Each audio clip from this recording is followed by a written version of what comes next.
Hey, welcome. My name is Sander, and in this video I will show you how you can add rows to a list via the API.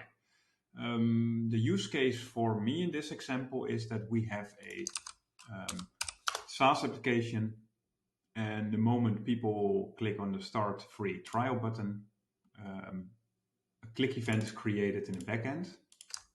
So we have a click event here, and the moment it goes cross-domain, it takes the session ID of this visit to the app cross-domain URL. And the moment someone is signing up here and hits the sign up, we get this click event within the sign up form, and we add it to the organization that's signing up. And then the next step, what we want to do is add this event as a row to a list. Like this user should be within SideTracker added to a list. So we know the conversion. What we want to do is first we want to create a list, and we call it signups. And then we say stores all signups. Very simple. The source is tracking, and the columns, we just keep them all. If you don't want them all, you can always say no. But in my case, now I want to keep them all. And this is the right order for me. Yeah. So I say create. Now the list is created, and the list has its own unique ID. We can copy this. And now the question is how to add a row to a list. We go to SideTracker.io, to the main domain. We have an API quick start here, and here we can download a Postman collection. If you're not familiar with Postman, look it up on Google.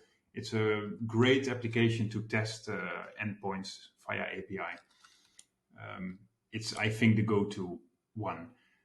If you open the collection in Postman, this is Postman, I'm sure most of you know, we can say get a list by ID just to check. And the API key, I created an environment here, but the API key you can find if you go to SideTracker, the application, and you say settings. And here there's an API key section. So I go back to Postman, and let's add this ID here.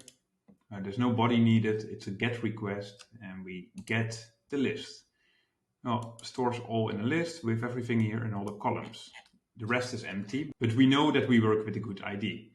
If you now want to add a row to a list, we say add row to list, and within the collection, this is all pre-filled for us. I leave it for now. What you want to do is you grab this ID, of course, and you say the session ID is this ID. Then we know that I'm Sander. We have my name. And in this case, for example, we can say this account is created with account ID, so from the organization within your application. Could be any notifier or just a little note to yourself about this customer. Then the domain is in this case, and this doesn't have to match, but it's much nicer when you match it. So in this case, we have a Stockpilot domain. So we say Stockpilot, IP address. Let's just make it a local host for now. By the way, all this information you can find by getting the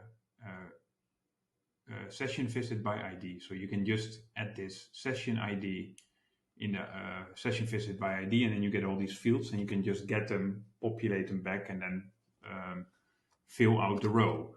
But for now, we just add some test data here just to see how it works.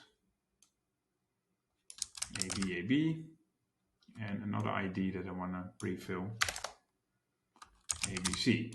So let's say this is all retrieved from the session, and then we say, okay, send. Now within it says row successfully added, and we got the ID back.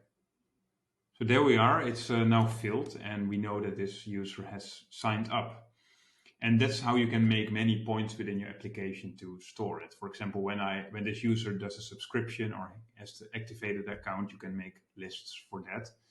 And the beauty here is that you segment your customers and users. And for example, you can also store something to a list when a user did a certain action or anything else. It's that easy. Now, of course, you can also read it back.